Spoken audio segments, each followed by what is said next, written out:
This is WeBurlesque. Hi, this is Pio Nono. Hi, I'm Bunny Wigglebottom.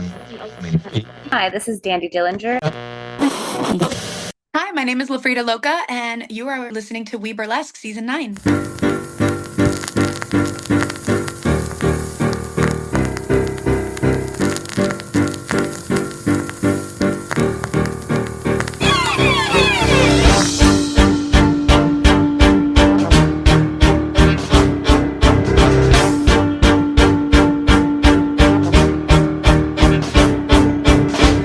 Get right into it. And do you prefer lady as a abbreviation? Yeah, ladies totally fine. Lady totally fine? Okay. All right. That's what as I recall, Tony Bennett used to call Lady Gaga. Everyone would call her Gaga except for him. He would call her Lady. I love that. That's Yeah. perfect. I actually picked that name. I wanted something with lady because my sister and I are really close in age. She's younger than I am. So when we were growing up, she was constantly saying my name, trying to get my attention. Look what I can do. Let me tell you this thing or that thing. And she would say my name over and over and over again. And one time we're sitting in the car and she had just called my name probably 5 times. And I was just having a completely separate conversation. And she goes, "Hey, lady." And I turned and I said, "What?" And she has literally never used my real first name again. So that was Ah, probably like when we were, I don't know, 10 and 8. And my whole family refers to me as Lady. So I was like, it's perfect. I find something with yeah. Lady and it'll work. So, Perfect indeed. Uh, that's adorable. Yeah, I don't have it, but so Victor comes from the book Frankenstein, the oh, name of the nice. doctor. And there's a adaptation of Frankenstein called The Bride, which I guess would be an adaptation technically of The Bride of Frankenstein, but it's sort of a mishmash. But it was this movie that came out in the 80s starring Jennifer Beals and Sting. Wow. And Star-studded. I know, actually Carrie Ellis, there's a bunch of folks in it. There's yeah. Love him. And I had of all things, they used to make like those big hardcover storybooks for kids for anything. Like I had one for Return to Oz, I had one for Dark Crystal, I had one for Oh, all the The creepy Bride of ones. all things. Yeah. But like not even what I would think would be like necessarily, I mean, those I guess are a little bit more aimed at kids, but or at least including kids, but The Bride is not. It's not. It's gothic. It's gothic horror. Yeah, noir. And the name of the monster at the end is named Victor and with a K. And he explain and the bride, Jennifer Beals, says, "Oh, I like that. It's a good name. It means he will win." And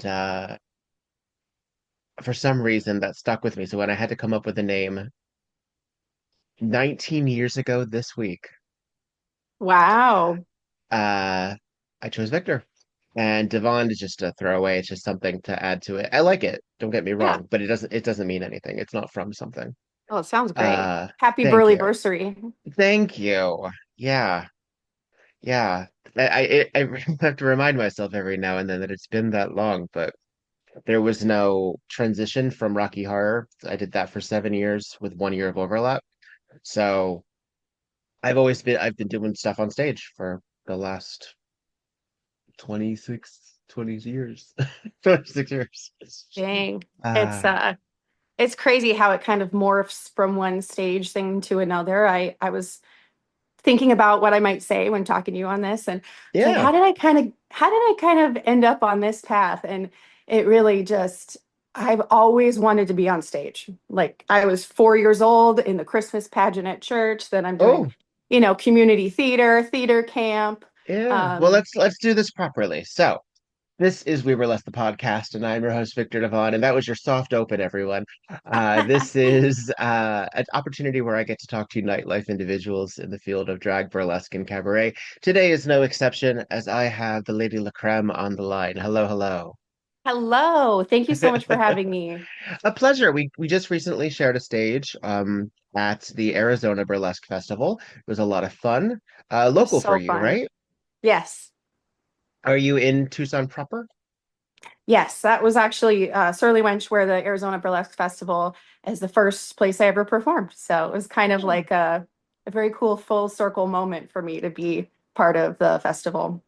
Was it your first festival to be a part of, or have you traveled? Yes, that was my first Ah, festival. So congratulations. Good thank first you. It was a festival. blast. Good first festival. When people ask me what they should, if they're starting out, because again, I've been doing this for just about a minute. I say Ohio a lot. Unfortunately, there's a few that I used to say, but alas, don't exist anymore. Some come and go. Colorado's a very good first festival, and Tucson was Hmm. a lovely. Arizona was a lovely first festival. I would think for Yeah. individuals. I would absolutely recommend that. I mean, I'm biased, but I think Arizona has such an amazing burlesque scene that you wouldn't really expect if you weren't in the area. It goes really far back, like mid aughts, mid 2000 aughts. And Hmm. Right. and so there's just so many shows. There's so many types of shows and troops and freelance performers and in Phoenix and Tucson and all the way down to like small towns like Bisbee and Benson have um, consistent shows and lots of performers that it's growing all the time too. So it's pretty exciting. Well, it's interesting because as someone who lives right outside of LA and as someone who worked in New York, where these shows, well, at least before the pandemic, were sort of like on top of each other. There were Hmm. like 6 shows a night at times. And so what would happen very frequently is I would have my show roughly around 8, and then some of the cast would then go to their second show at 10. Like Yeah. there was somewhere else for them to go.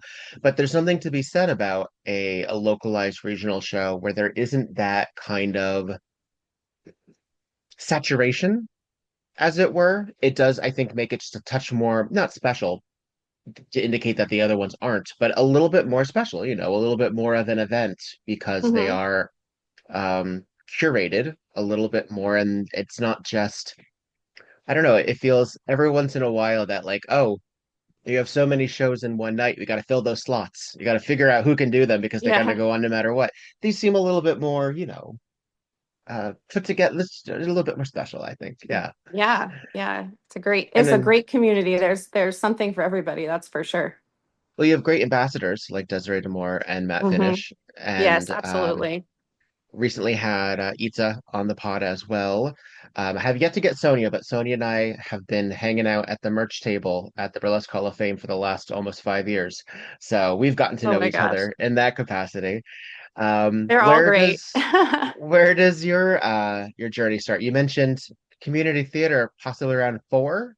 Oh yeah. No, I from a very young age, I mean, I remember putting on plays with the neighborhood kids in my house and being like, I'm going to be this and you're going to be this and here's your costume and this is how it goes. Your And we director. perform for the adults. And um, so, getting on stage when I was little was a huge outlet for me because I was pretty introverted. I still am. I do consider myself pretty much introverted, unless I'm portraying a character. So it was always a way for me to be bold and be out there and be silly and funny or feel seen really and feel like I didn't have to think about who I was being. I didn't have to think about what I was saying because I know what I was saying and that kind of thing. But so yeah, throughout my childhood, I was in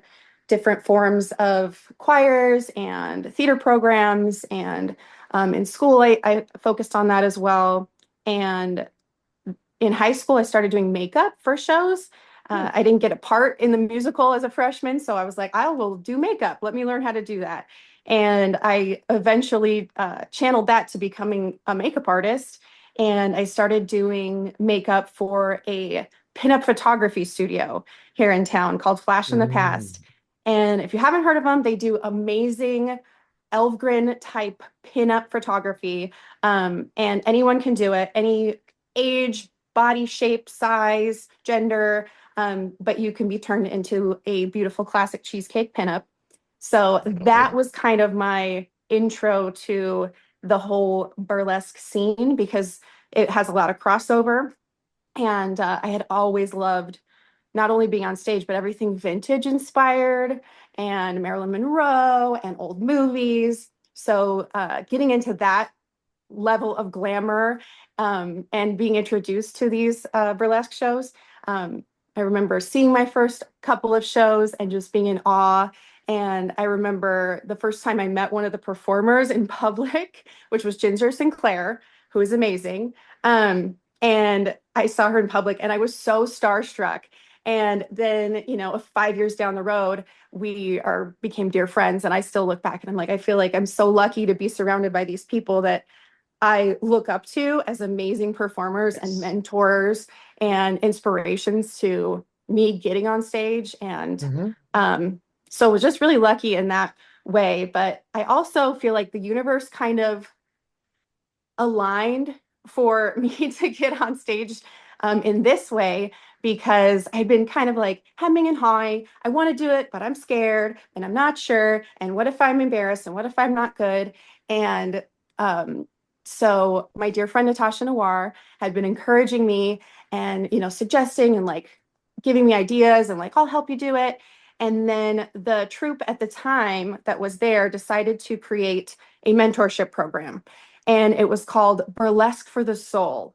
So it was different than a typical mentorship program, I would assume, because a lot of it was on not just performance. It wasn't just costuming. It was about what makes you a whole person, like what is in Sure. your soul. Yeah. And it was very emotionally based and very, I mean, we got so deep and we got Mhm. so close in the group that did that first round. And they did it a few more times. And those groups had a wonderful experience too.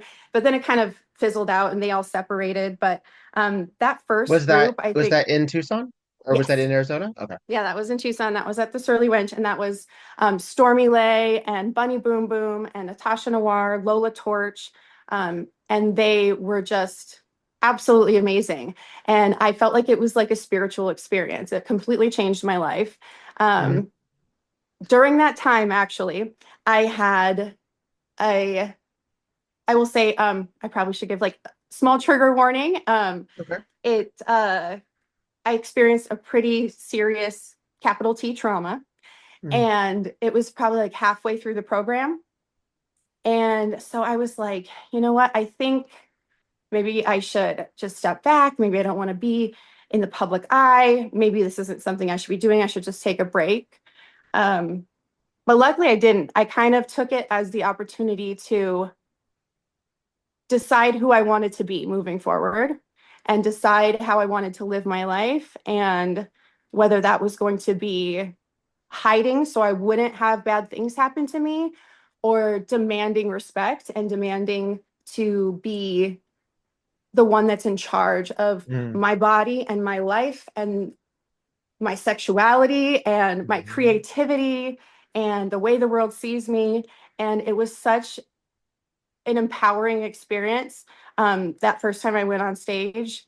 And they actually made a huge donation from that show of all of us new performers to an organization in town that had really helped me through that time. So I can't say enough about that experience and how special it was for me. And that was 11 years ago. So, and I'm still sticking around doing it. Hmm. Um, and it still was a lot of the same people because it was, yeah, like I said, it was really just magical and it all came together kind of cosmically for me.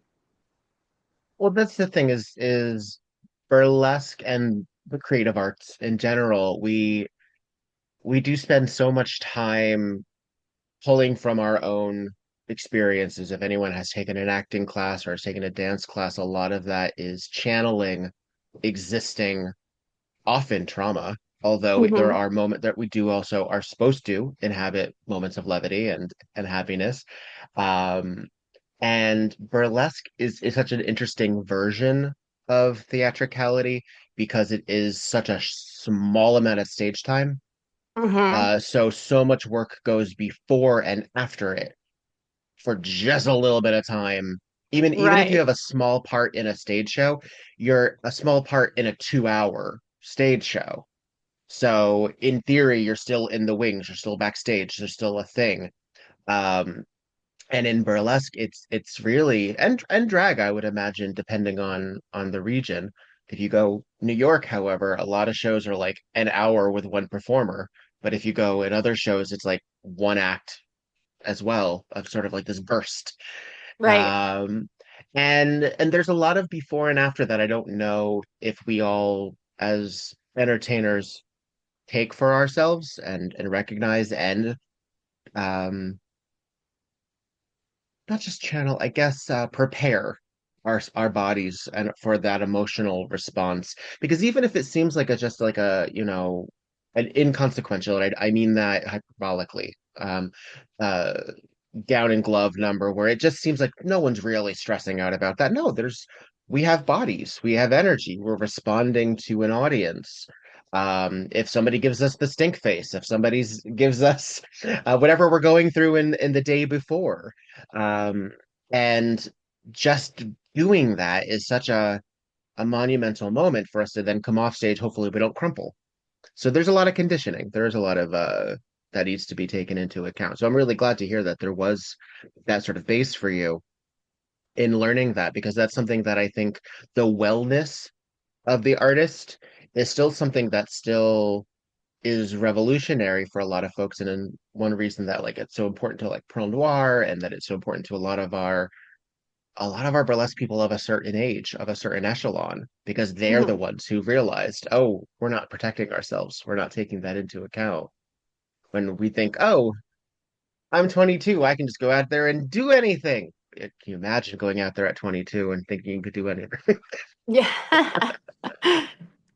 Um, Invincibility. Absolutely. well, I mean, it is sort of that boldness that gets us through sometimes, but it can Hmm. also burn through us. Like we can really, I think it's one reason that a lot of us don't last as long as we do in the field. I consider some of us to be lifers. If you get through that hump, then we do have those times where we do take breaks for a while. We do take time off. We do go on hiatus, but we always come back to it. And then some folks maybe did a year and a half, maybe Right. two Yeah. years. Yeah, because they Yeah. It burn right was through. just a moment in their life and it was what they Yeah. needed at the time. And Hmm. I just, the number of times I've come back to it after having a hiatus, a couple of which I thought might be permanent, um, it just reinvigorates the love that I have for this specific art form, even more so than a lot of the other types of work I've done on stage and always enjoyed and always felt so fulfilled by. But um, I think the difference for me with this is that you have full creative freedom in most cases to pick your own music, create your own costume and vibe and character and choreography. And it's it's so cool to just be able to kind of have all that freedom. Hmm. Sometimes it makes it harder, of course, than it to just be here's your part, here's what you're wearing, here's what you say. But I think that's what makes it such a immersive experience and gives me not only a creative outlet of being on stage and the music, but also the craftiness. I love a good, craft or and fashion and all of that stuff. Makeup, like I said, makeup Yeah. artistry coming up with when I put my makeup on, I feel like that's my shift where I transform from my day-to-day self, my legal regular person self Hmm. into, you know, my burlesque persona, which I sometimes, refer to as kind of a superhero and their alter ego, Yeah. It's the person that a lot of us, I think, use it as the person that we strive to be or want to be or the best versions of ourselves in a lot of ways. So, Well, I mean, as superheroes, those individuals have those powers at all time. It's just that they then put on the wardrobe to complete the situation. You don't need your super suit to do all of those things unless that right. super suit gives you the ability. If it's like an Iron Man situation, I Of suppose. course. But Superman could technically fly in his suit, in his Clark Kent suit. I don't know if he ever does. Yeah. Um, but I think that kind of mental preparedness and that visual cue that allows us to say, I mean, I paint my face. Um, while I have probably in the last 10 years been seen more than I ever was before then out of face and have people recognize me, that has been a conscious effort in the industry, when I go to shows, when I meet people. I used to be the first person, I still am often the first person to get all of it on so that people know who I am Hmm. immediately. But I'm getting a little bit more casual about it, and I'm blurring the line just a little bit more. And I'm also lucky in that if I am photographed or if I am tagged in a photo without the makeup, it's not going to hurt my life. I don't have systems in place that are at risk if people Right. know legal stuff. I would prefer if you know my legal name for you not to call me that because Yeah, absolutely. that's invasive. Um, and there I have close friends, like to the point where we could swap eulogies for each other that I don't ever use their legal name. Like it's Totally. not, Yeah. it has It, nothing to do with you'd the have to closeness like of our, dig yeah. in your brain a little bit. Like, wait, what Yeah. is your legal name? And I maintain that if my husband can do it, everyone should be able to do it because my husband has never slipped. So Hmm. there's no reason that anyone else should have a problem with it. Um, so as someone who started in sort of dual pathing it as a non-professional, interested in makeup, interested in the stage work as well. And I said, I believe I said this to you at the festival that you have this gorgeous bone structure. Thank you. Yeah, there's beautiful face. It reminded me of one of my favorite movies, Sabrina, with Julia Ormond. It's a remake, but I actually like the remake more than the original. And there's this beautiful French actress, Julia Ormond, and she is done in this sort of porcelain white makeup for most of the movie to contrast against everything else, and that's what you gave me. Aw, thank you. Um, That's very and sweet. I'm curious, as someone who knows the difference between, daytime makeup and nighttime makeup, is there a trick or a thought that you think burlesque people should consider when going on stage if they don't know anything about how to paint themselves day versus night or anything like that? What they might should look at? Like what do you think is a good place to start? Lips, eyes, good foundation? Yeah, I mean all of the above. I think with the this art form, it is so personalized. So Mm. it can really be, you can be wearing a BB cream and a little bit of mascara if that's what feels best for you. And if that's how you like to present yourself, or full on like full beat foundation, powder, glitter lip, the whole thing. I personally would usually would recommend darker eyebrows. A lot of times people who haven't been on stage before and are familiar with doing street makeup, they could benefit from a more defined eyebrow. I love a very defined eyebrow, Yeah. and more of that kind of 40s, 50s, 60s kind of vibe. And so it's really, really distinct, really angular, quite a bit darker, because you can see more of your facial expressions when your eyebrows are discernible from the audience. Also, really big false eyelashes are great as long as you can get them on well. Uh, I usually cut them down, and don't use the whole strip, or split them in half maybe, so that it's not, poking me in the eye or covering my whole eye. Um, Someone with smaller eyes or more hooded eyes, if you go too big with your eyelashes, they're going to cover all the work you've done on your eye makeup. But it's definitely, I don't ever feel like I see someone's makeup on stage and think that they should have done something different, whether it's like completely over the top or really, really You can tell subtle. me. It's okay. I know. I No. love it. I love your persona with it. I thought it was so fabulous. And then Thank you. your little icon on the pod, it's just so easy to recognize with your Oh, sure. makeup, and then it's so you. It's very cool. But yeah, I mean, I I feel like my go-to is very like a classic pinup. It's not really uber glam over the top with huge lashes and glitter and um, face tape and things like that. Clean. A It's clean. I don't do a real intense contour. I don't like a lot of powder because um I like to still like not look cakey when I am right in front of the people after the show. So I kind of try to balance it a little bit.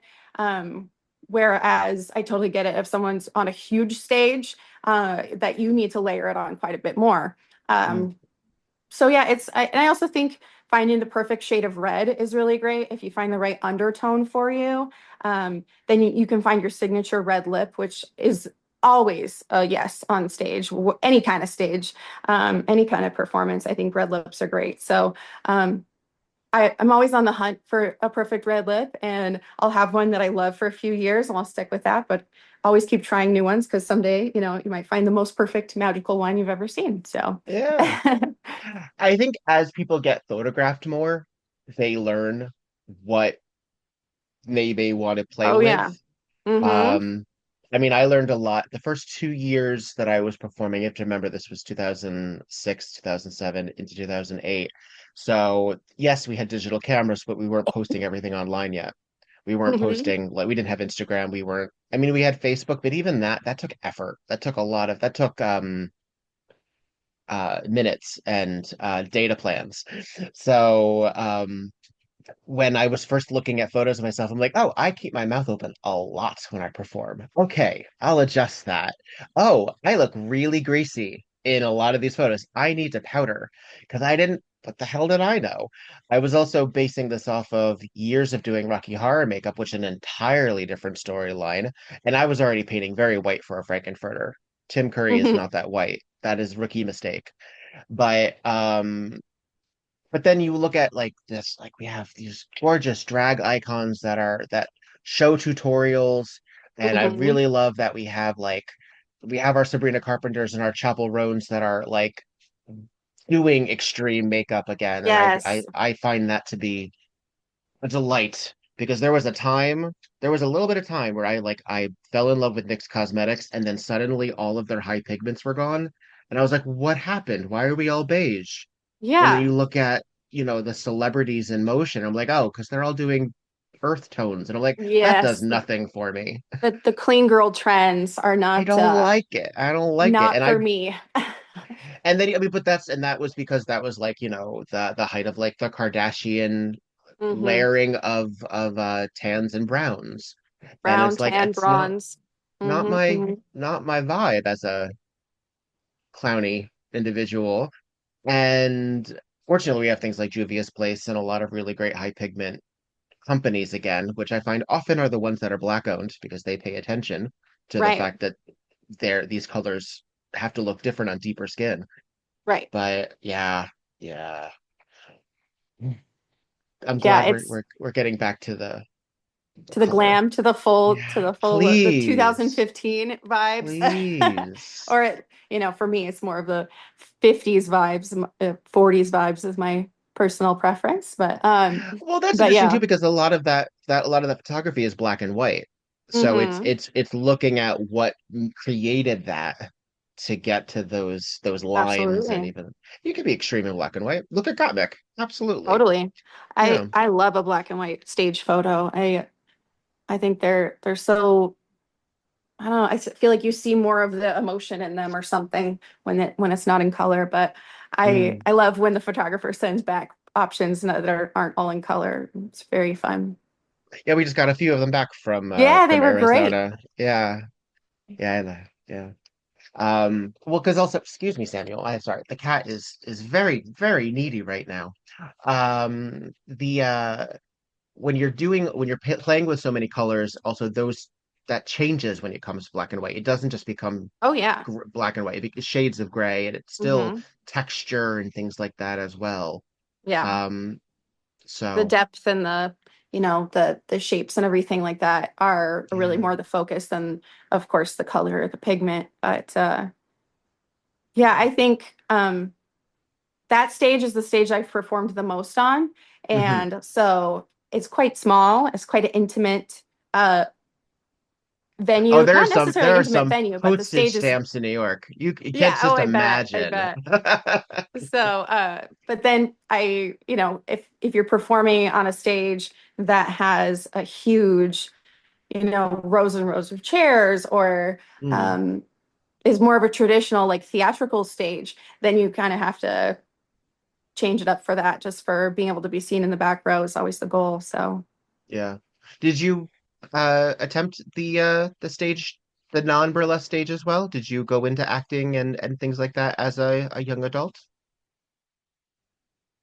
yeah, in college and then in my young adulthood, I was doing community theater musicals. So I was in, I mean, just really small time stuff, nothing that I like actually made any sort of income off of or anything. No, of Just course not. Yeah.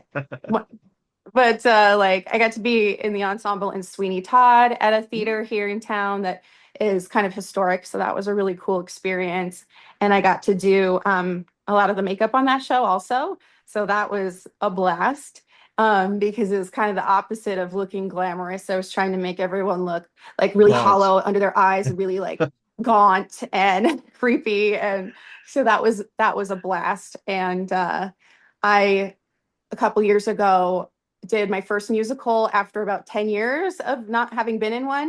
Ooh, And it was Disney's Descendants, which okay. um, is a movie franchise that was like a made for TV movie franchise based on the like princesses and those characters if they all went to the same school in like Uh-huh. modern times. So Yeah. I got to play Belle, but Belle as a mom whose son is going to rule the kingdom or whatever.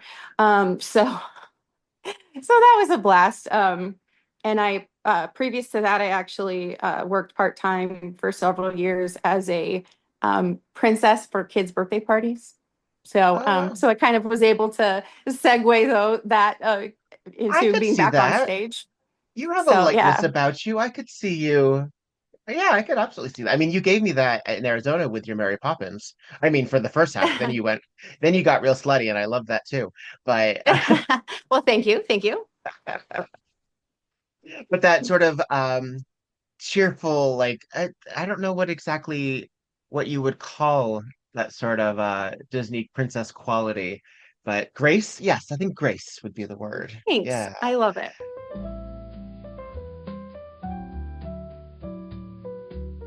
Hey, this is Victor Devonne.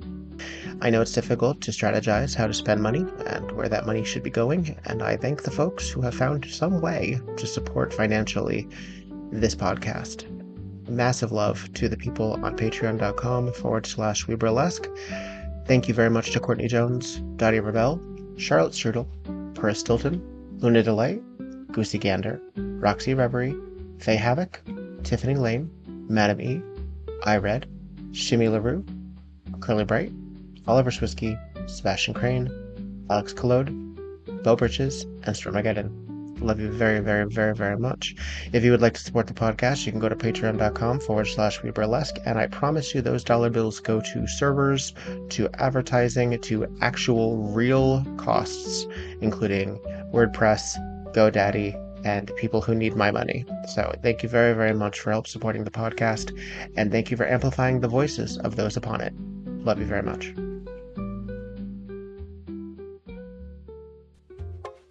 Are you looking for a show where the glamour is real and the stories are juicy?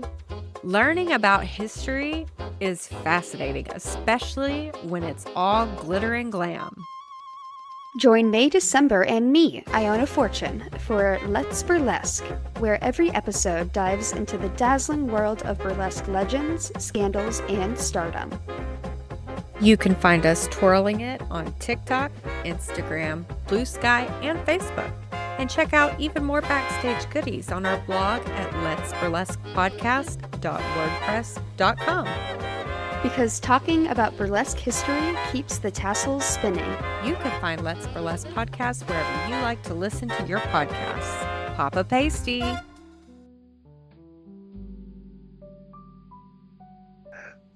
Is something like the Mary Poppins, which for the folks at home are unfamiliar, comes out spoonful of sugar and then pours some sugar on me, so we get Mhm.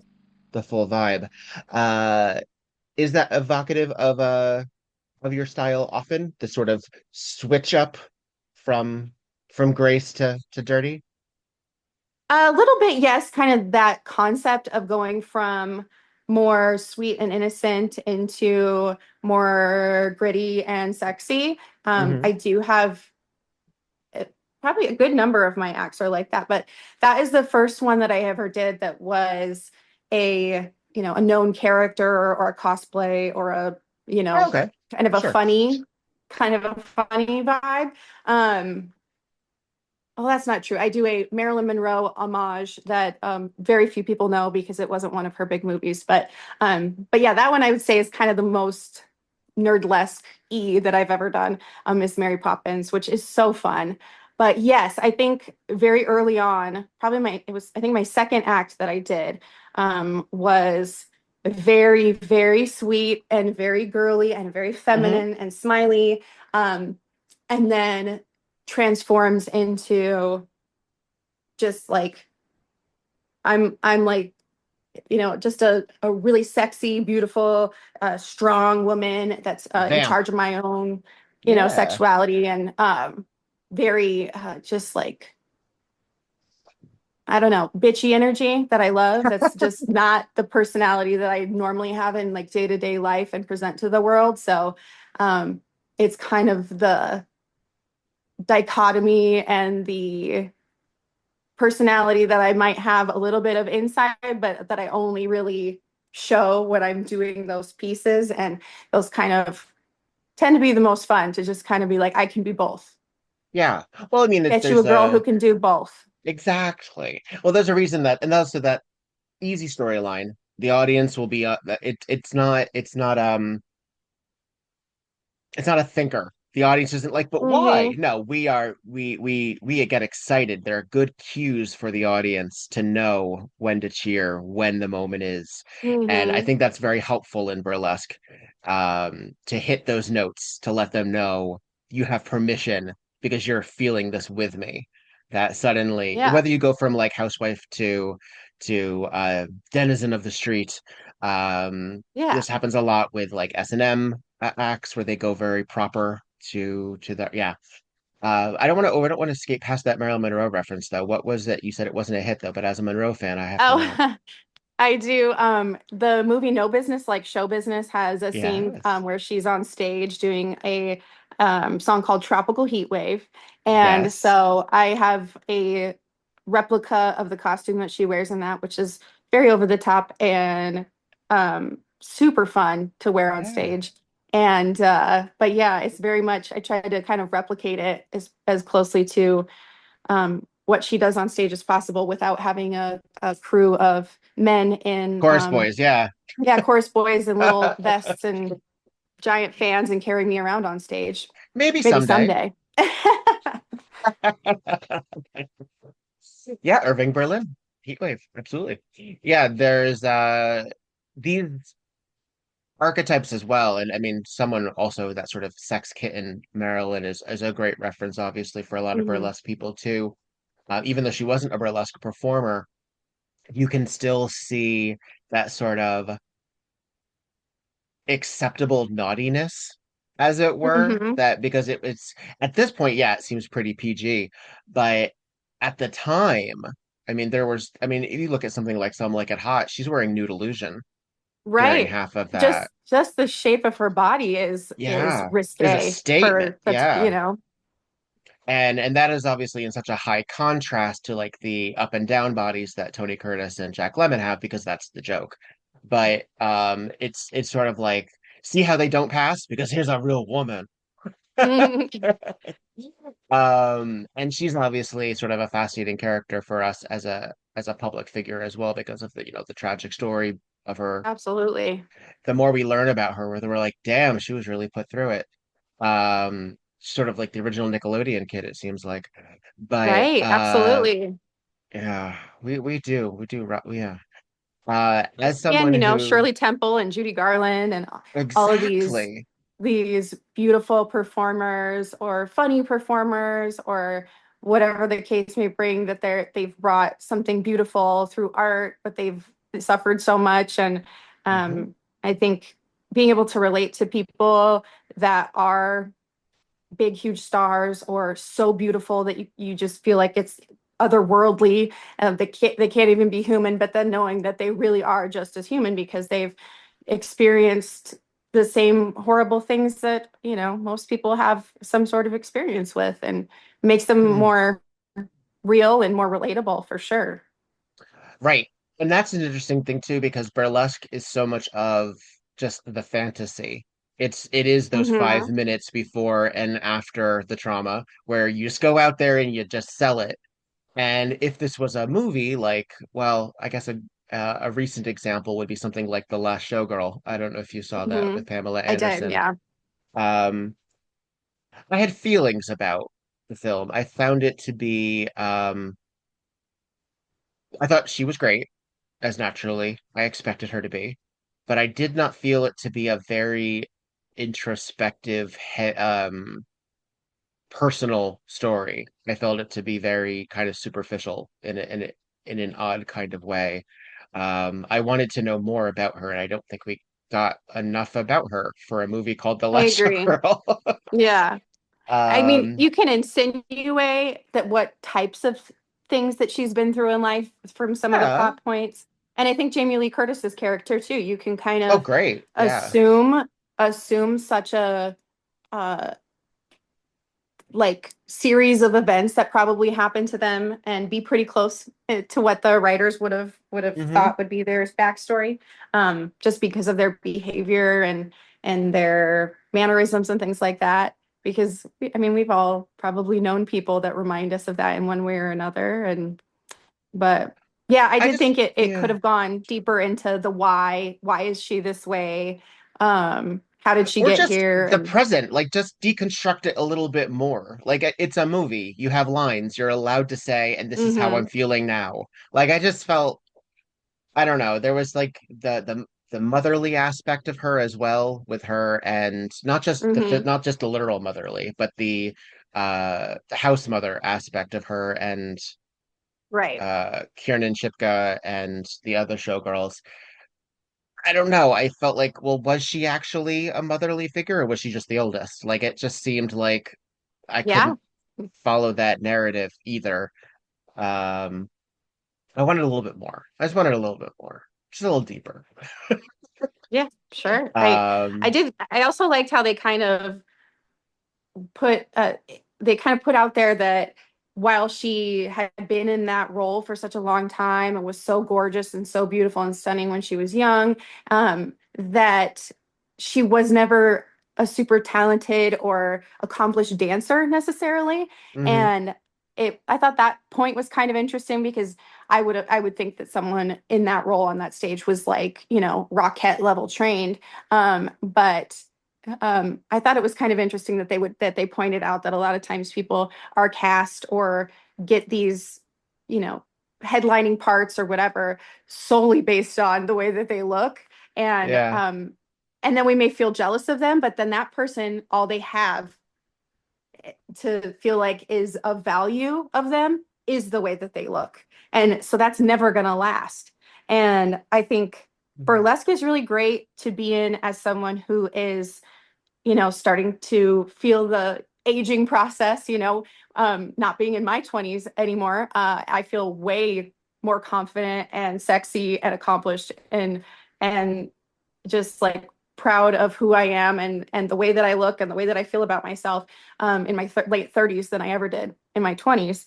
And not saying that everyone has to be that way, but being surrounded by other performers who aren't all 22 years old, and they're not all, skinny, white, big boobed, phenomenal trained dancers. We have such a diverse community of uh, people who are much, much older or much, much younger, or, different body sizes, different body Mhm. types, different levels of dance training or stage training, and Mhm. disabilities and all sorts of different things. And it's just like, you can go to a show and find someone who reminds you of yourself on stage, no matter who you are or what you look like. There Right. is someone on stage in burlesque that you can relate to and feel like gets something about you just physically, which I think is super important, especially the more that we have like AI and edited stuff and everything's got a filter and all of Yeah. that, like in most of the media that we consume, to be able to go see a body that looks like yours and like, Yeah. has stretch marks like yours or has, whatever you might be self-conscious about and you see it on somebody and they're rocking it and owning it, makes you feel like Hmm. it's beautiful. Well, because I mean, and you're absolutely welcome to, and I say this because we both know this, but one is absolutely welcome to interpret it however they want to, and however their journey takes them. If you're not comfortable with the stretch marks at first, and you feel some need to cover them, maybe someday you won't. I have friends who used to cover up their top surgery scars, and now they don't because they want that to be part of that physical experience that the audience shares. I know people who have I love had that. as they've gained weight. Well, it's here. What do? You just that's Hmm. how it works. That's how it goes. Yes. Um, and the cut of the underwear might change. How one does stuff. I mean, it's all. I think that's one of the things too is that as you pointed out, so much of it is on us to represent ourselves because we are styling ourselves however we want to, with some, outside interpretation from society and what we consider bookability. But for the most Sure. part, we're interpreting that as ourselves. And at the more artisty we get, we're like, no, this is me. Yeah. That will change over the years, and that we will see ourselves and we'll see what is also available to us also as stages. Um, Yeah. so as someone who just hit 42, I do have a better sense about my body than I did at 22. I think that's good. I think I Yeah. wasted a lot of I time at 22 not paying attention to absolutely what I same. could have done. But Yeah. Or well, or here even I just know. recognizing how beautiful or hot you are. It's just something Yeah. that society doesn't want us to because they want to sell us more stuff and to change and to not feel like you're enough. And, Mm, I really felt like looking back, I feel like such a big chunk of my life from, 4 years old to my mid 20s, and then even, I still have sprinkles of it here and there day to day, but was wasted on just being so hard on myself and having yeah. so much, frustration with my appearance or the way that I talked or the way that I tried to, relate to other people, or just had just like this very low opinion of myself. Mm, And I think being able to have a group of people that is your community and is so supportive of being this artistic version of yourself and putting it out there. And when we're all like always commenting on each other's social media posts, oh my god, you look so hot, you look so amazing, that's so fire, like damn girl. And even if it's just your other burlesque friends and it's not the whole world saying that, it changes the way that you think about yourself, hopefully. I right. mean, it has for me. And it puts into perspective that it really is what you think about yourself is and how you treat yourself is how you treat others to think about you and treat you. Um, Mm. and I think a lot of us probably didn't know that in our 20s and are learning it slowly 10 or 20 years later. So, Well, we also may not have known how to channel it in our 20s. Like we may have hmm. thought we were the hottest of shit then too, but we didn't necessarily use it economically, if that makes sense. Hmm. We didn't condition ourselves to really um give ourselves the aftercare that we needed after we were so hot. Because if you hold yourself to such a high position, then that fall can be really long. Oh, So if sure. you suddenly rejection hits and it has Mhm. nothing to do with how hot you are, but suddenly that's how you interpret it. I didn't get that Yeah. show. Maybe I'm not who I thought I was. Hmm. Um, and since I talk a little bit about like the scarcity of burlesque, and that certainly feels to be a situation as shows close and venues change Yeah. and situations are as they are. Um, And also it depends on region to region. I'm not sure Yeah, how welcome people feel to enter burlesque when their town says cover yourself up because of the location sure. that you're in as well. Yeah, the laws and all that, or Yeah. the type of But community that they're in. folks are still stripping in Utah. Folks are still stripping in Yeah, Virginia, and those are some of the most absolutely. stringent laws. Laws. Hmm. Yeah. Um, I didn't sense that there was that much of a concern, except for like legality of just, what do they call it? The not the apex. What do they call the vortex? In Arizona, I are there I think the places where only you things that would put your liquor laws in jeopardy, don't quote me on this, but I believe in Arizona it's just um no nipples and no frontal nudity parts. got it? So as far as I'm aware. And So then probably yeah, location to location you have to check. Yeah, yeah, because there are bars in town that are full nude strip clubs, but they don't serve alcohol. So right, so right. that's It's believe so that's the Arizona rules. it is so fucked So up so silly. how wrapped up in Yeah. liquor our business Yeah. is. I It's don't so understand why a visible nipple means we can't have liquor, but who am I to say? I know. It's so weird. And it's obviously it's arbitrary because it's sometimes city line Sure. dependent. But I remember in Jersey there was you couldn't have go-go boys because there you could have dancing, you could have strippers, but you can't have that line between where people are accepting cash while dancing on a bar like that. We're like, Hmm. okay, why? I don't know. Because somebody decided that in Yes. 1972. I don't know what to Hmm. say.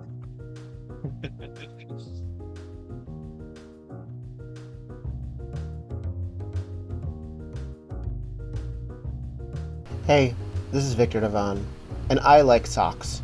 I've always liked socks. In fact, I like socks so much that I don't match them because life is too short. Not because life is too short to find the other one that matches it, but because I want people to see how many socks I have. And I don't always take off my shoes. But when I take off my shoes, I want you to see at least 2 examples of the quality that I am drawn to. And that is why I shop at Foot Clothes. You can get 10% off your first order at footclothes.com and enjoy the luxury, style, and utter ridiculousness that is Foot Clothes. I encourage you to do so, and I want you to do it right now. And I want you to feel comfortable not having those socks match. Get into it. Feel right about it. Take pictures. Make some money off of it. I don't need to see it. You can send those the way that you need to. But you have fun out there. That's footclothes.com. Promo code Victor Devonne, lowercase, all together.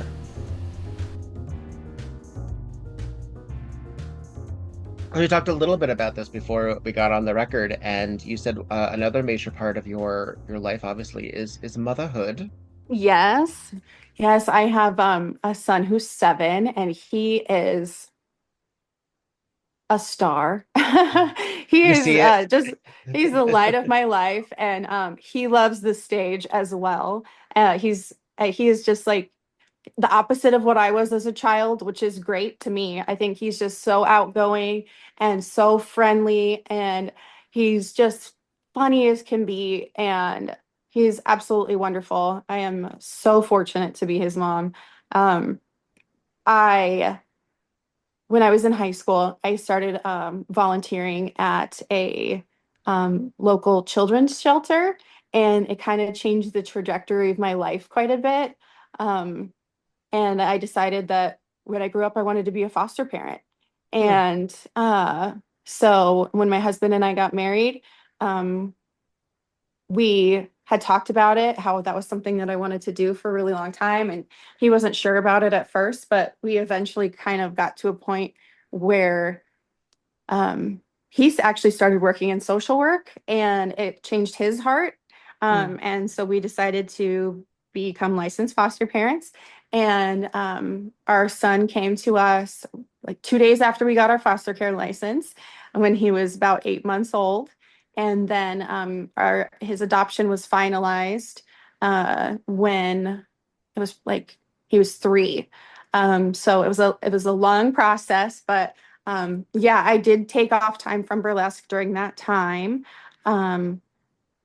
because a lot of it was the time that we had to commit to Oh, sure. doing all of the visits and the classes and Right. the court appearances, which of course was 100% worth it. But I also wanted to present this just perfect all-American family to the system, basically, because while I think that burlesque is a great thing to discuss with kiddos that are old enough to kind of understand, and a healthy relationship with bodies is super important, and I think we don't teach that to kids, and that's a failure on our part as a society of not teaching kids about their bodies.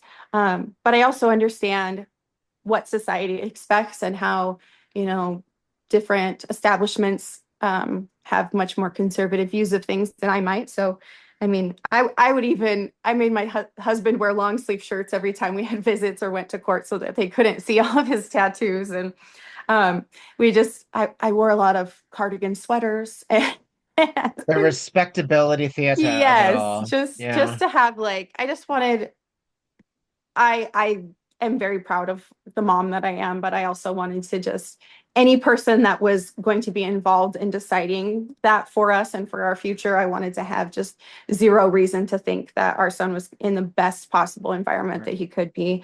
And so at that time, I didn't perform. I deactivated all of my social media that's under my performer name. And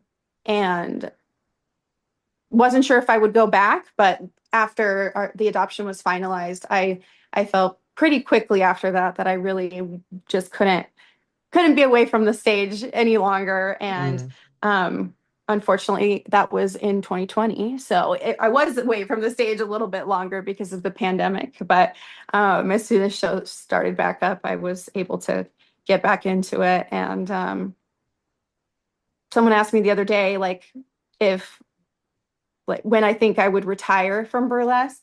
And like we were saying earlier, it's just these legends that we have that keep on performing at the Beehoff or at the big events and stuff.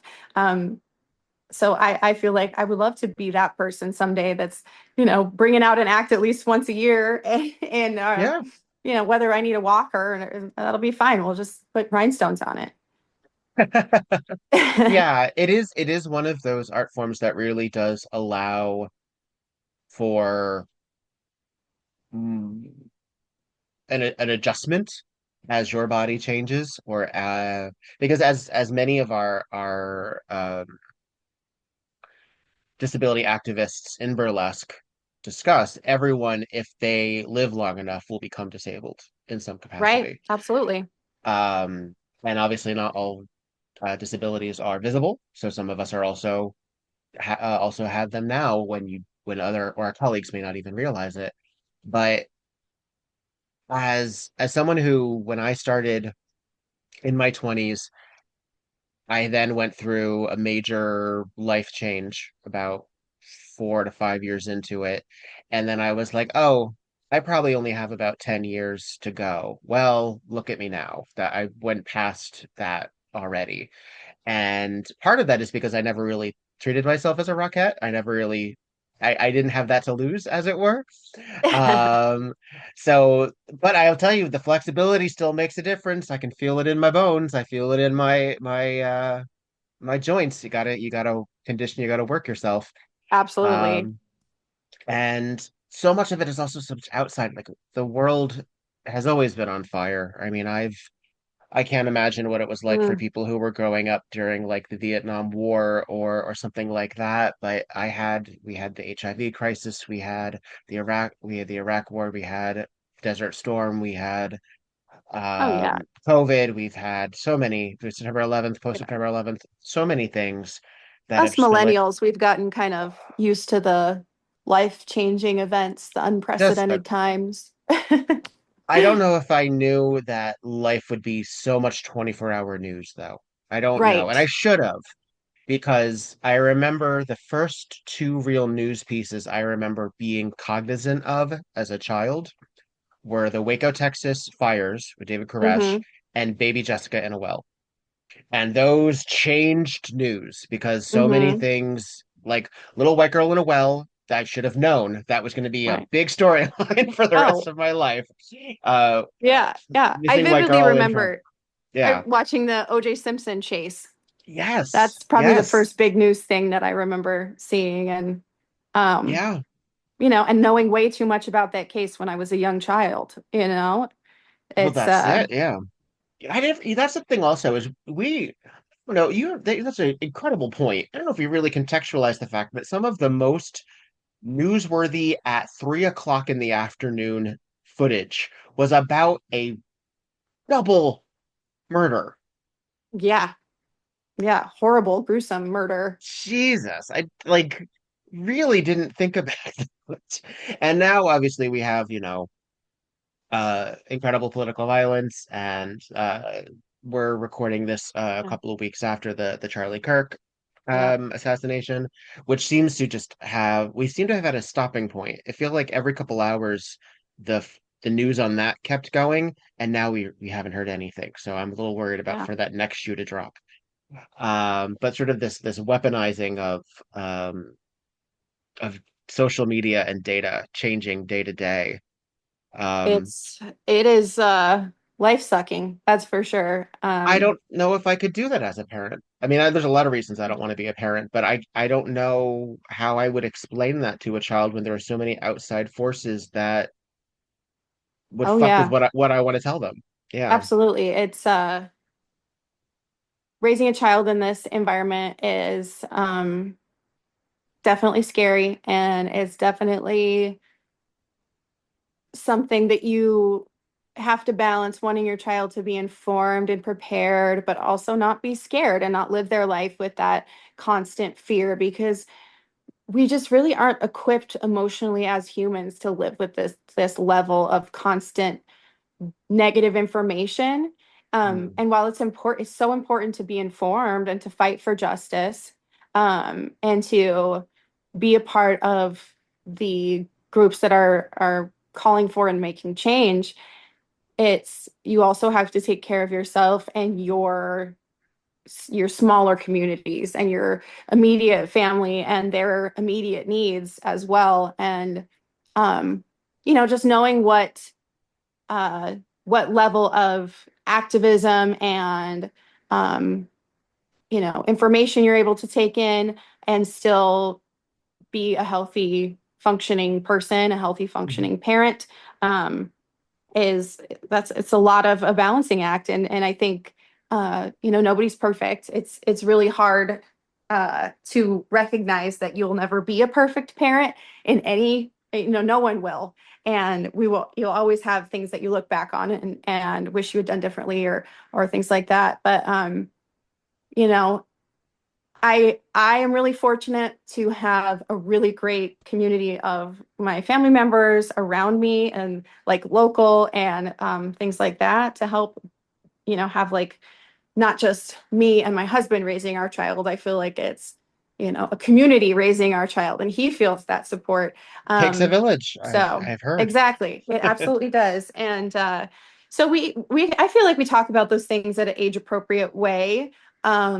And just, I mean, really just like instilling a healthy questioning of authority, but also when is safe to do that and when is not.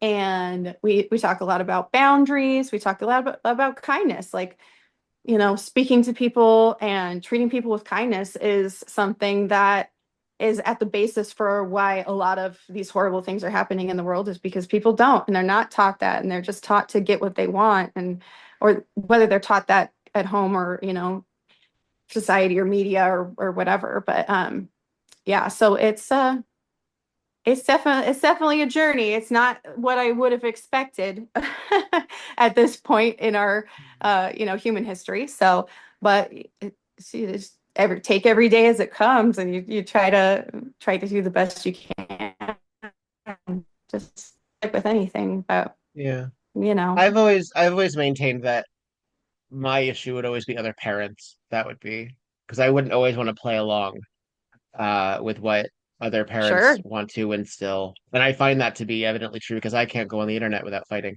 So I can only imagine what that's like at the PTA. And my husband's Oh in yeah. academia, so Oh yeah.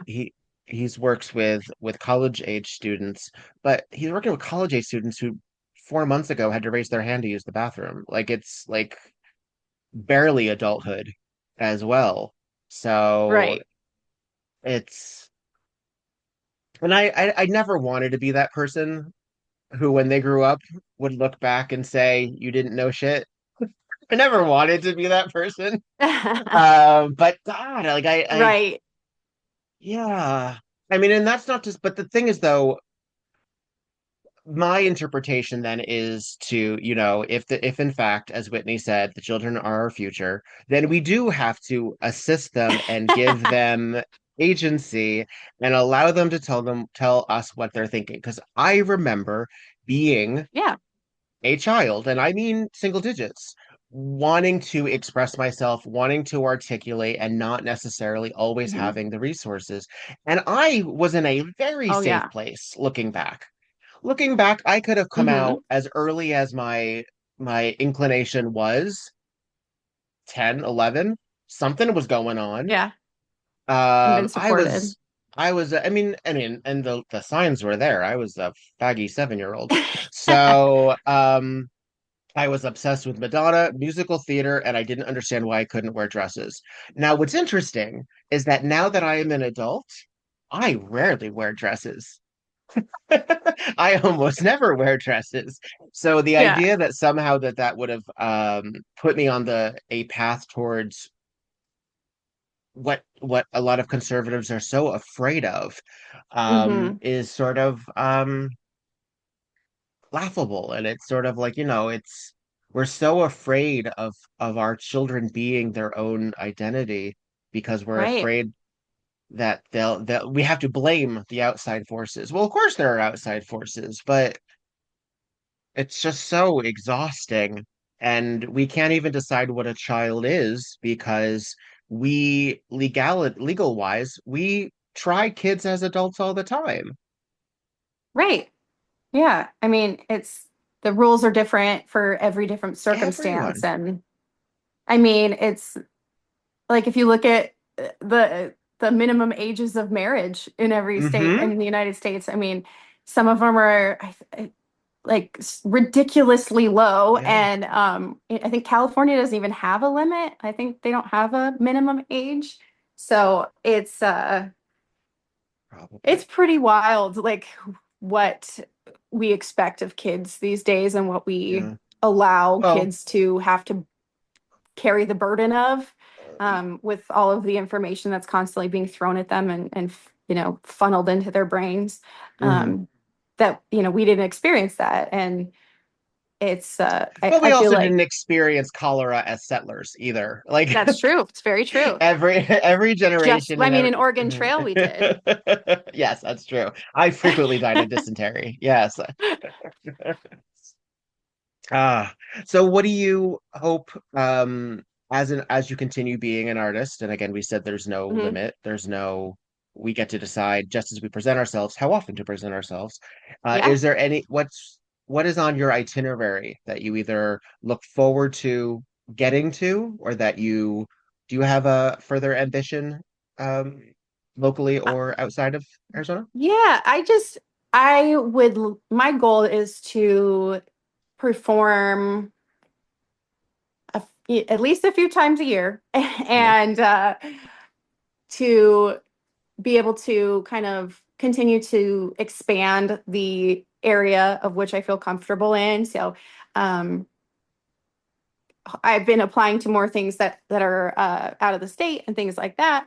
So I think that would be a really cool experience and a next step for me because um, just the little toes that I've kind of dipped in going outside of Tucson have been so rewarding and so fulfilling and fun and awesome to meet new people. And the burlesque community across the country, I feel more connected to after having just gone outside of my own little space that I felt comfortable in for the last 10 years. So I want to keep expanding that and meeting more people. I would, love to get the opportunity to go to a BHOF too. That's been on my bucket list. Haven't been able to make it happen with, regular 9 to That's 5 tough. and kiddo, Yeah. but someday I'm going. I live vicariously through all of my amazing friends that go, and all the people that you mentioned earlier, they all Yes. went this year, and following their stories and everything really makes it feel like I get to be there and be a part of it, at least a little bit. Yeah.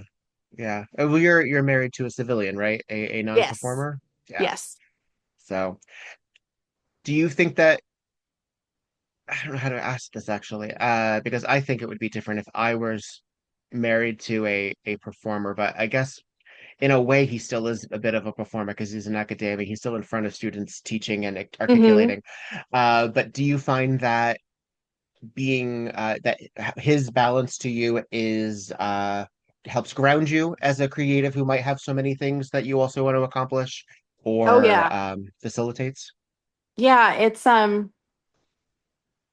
my husband is super supportive and comes to every show and is a he's my biggest fan at the shows a lot of the time. And my sister is too. They're like my two Nice. my cheering zone. But he he's never been a performer of any kind, like not playing an instrument in the high school or middle school or anything like that. So he's super appreciative of it, which is great. And but also reminds me like when I in the middle of the night come up with an idea and I'm ordering a costume piece on Poshmark for an act that I'm going to put together that who knows when I'll ever be able to do a show with that act. And Yeah. he's the one that kind of reminds me, okay, like, but you're already, working on one that you need to finish for next month that you're already booked for. So maybe do that. And so that kind of stuff, because it's the idea part is so easy. We all Yeah. have a list of ideas that we haven't been able to put on stage yet. And those flow really freely. So having somebody who thinks about it a little bit more realistically and fiscally is Mm, good so sure. that I'm not constantly just filling up my house with costume pieces that I will possibly never use or finish the act on. Um, Is there a craft room? oh, yeah. I Nice. have a kind of a beauty room. I have all of my makeup costumes, a lot of uh, I have Halloween costumes in there, all my burlesque stuff, rhinestones, ring lights, all the things. Yeah. As So, a mother of a young person, now you also get to do Halloween with your mhm, child. Is that something that you look forward to as this month approaches? absolutely. I kind of feel like Halloween has become a big part of my personality since the pandemic. Um, right around 2020, I was like, I'm just gonna go all the way with Halloween. I'm gonna decorate over Labor Day, and we're gonna have Halloween just be exploding at the seams of our house, and that kind of is in in costumes and stuff like that too. So we've done some really fun family costumes. His first Halloween, he was Olaf and I was Elsa.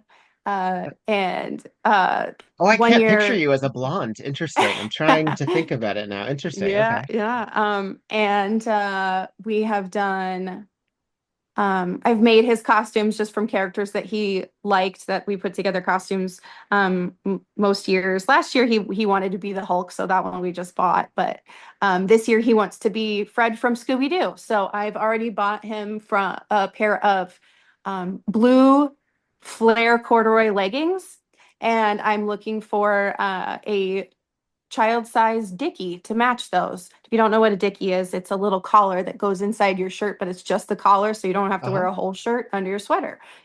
Which is Sort of hard like to find. an I may inside have to make it. ascot, basically. Yeah. Yes, exactly. Yeah. So inside the ascot, exactly. So yeah, so I get that little, I get to do that kind of fun stuff with him too. So we do a lot of crafty things around this time of year. Nice. Does he know what he wants to be fully for this year? Is it, sorry, you said you're gonna do the Yeah, he's Fred from Scooby-Doo, and then Fred for my Scooby-Doo. husband's gonna dress up as Scooby-Doo. So Scooby-Doo. It's all gonna and then come to play. yeah, then I Will might you be be, though? I haven't decided yet. So I really like the Hex Girls from the Scooby-Doo classic, Scooby-Doo and the Witch's Ghost, which is That's the from my band, right? childhood. The band, yes, the Hex Yeah. Girls. They're eco goths, and that is their full vibe. So the lead singer, I think she's the guitar player, Thorn. I've always aspired to be like her, so why not dress up like her? I Yeah, that one would probably be the easiest one. Very few people will know who I am. It's very niche, but I don't care. Oh, It'll be it'll fun. happen. It'll be great. That's what captions are for. You let them know. Hmm. Before I let you go, and thank you for spending some time with me and me getting to just barely scratch the surface. I was curious as to where the La Creme comes from. Is that just the milky white skin, or is there a history? Yeah. I mean, that kind of probably was a little bit of it. I originally thought Lady Lush or Lady Luscious. Um, I think Lady Lush was the one that I really had looked into, but there was another performer, Little Lady Lush, somewhere, I think in Texas or something. And I was like, I don't want to step on anybody's toes or anything like that. And it wasn't the most creative of names. So, because obviously it was already taken. Yeah. So I was like, what can I do? Because I really wanted alliteration. Ah, And so that just my very first act was it was like all pink, ruffles, very frilly, super, super high femme girly. And I think I was in that mind frame at the same time when I was picking my name. So I've always liked being pale, pasty, ghostly. I've Morticia. never once tanned or fake tanned in my life. So I don't remember exactly how I came up with it or if it just struck me at some point. But yeah, it was at the very beginning. As soon as I realized I couldn't be a Lush, I was La Creme instead. But the trickiest thing with that is that when Facebook decided that you couldn't have non-legal names, Yeah. I've had to change my name on there a couple of times and do like phonetic spelling and stuff like that. So there are people that know me by the weird spelling that I have on social media because I had to change it because they were like, that's not a real name, but it's a real name to me. Well, I and like it. I think you can name yourself almost anything. So the idea Mhm. that in a country where I can name myself Obi-Wan Kenobi if I feel like it, you can tell me Facebook can say, well, that's not a real name. Listen, Right. Well, there is a legal Obi-Wan Kenobi in I Tucson. know. Oh, is that? I didn't know there was in Tucson. I was just using that as an example. Oof. Well, well, thank you so much. May you thrive. May you have a wonderful Halloween season as we enter into it. We're starting to cool down here, but I'm in Southern California, so it's never quite that. And I grew up in Connecticut and New Jersey, where New England does Halloween right with the chill in the air and the autumnal Yes. and the smell Orange and leaves. everything. Yeah, I Jealous. miss it. I do miss it. But Hmm. we've also had like hurricanes and snowfall on Halloween, so I'll take the not having that. Um, but may your season be bright, and may I find myself either back in Arizona or you nearby at another stage some point too. Yes, that would It's be been a delight getting to fabulous. know you.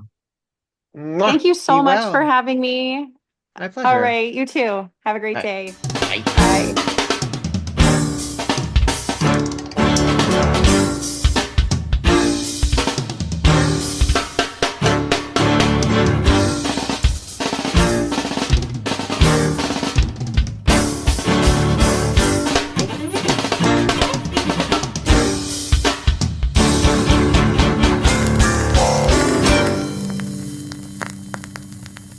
WEBurlesque the podcast, created, developed, and edited by Viktor Devonne. Podcast artwork by Logan Laveau. WEBurlesque the podcast cover art photography by Atticus Stevenson. Theme song, On a 45 by This Way to the Egress, used with permission. All incidental music via Pixabay under the expectation of fair use. Please visit WeBurlesquePodcast.com for notes on this and every other episode. Follow WeBurlesque and Viktor Devonne on just about every platform, and support the podcast via patreon.com/WeBurlesque. Don't got the cash? Please follow, subscribe, and give 5 stars on every platform you can get your hands on. It really does help. All original material is owned by Viktor Devonne and White Elephant Burlesque Corporation. All other materials property of their respective copyright. No infringement, while likely, is intended. This episode and all episodes thereafter are in memory of Lucky Charming. Miss you, friend.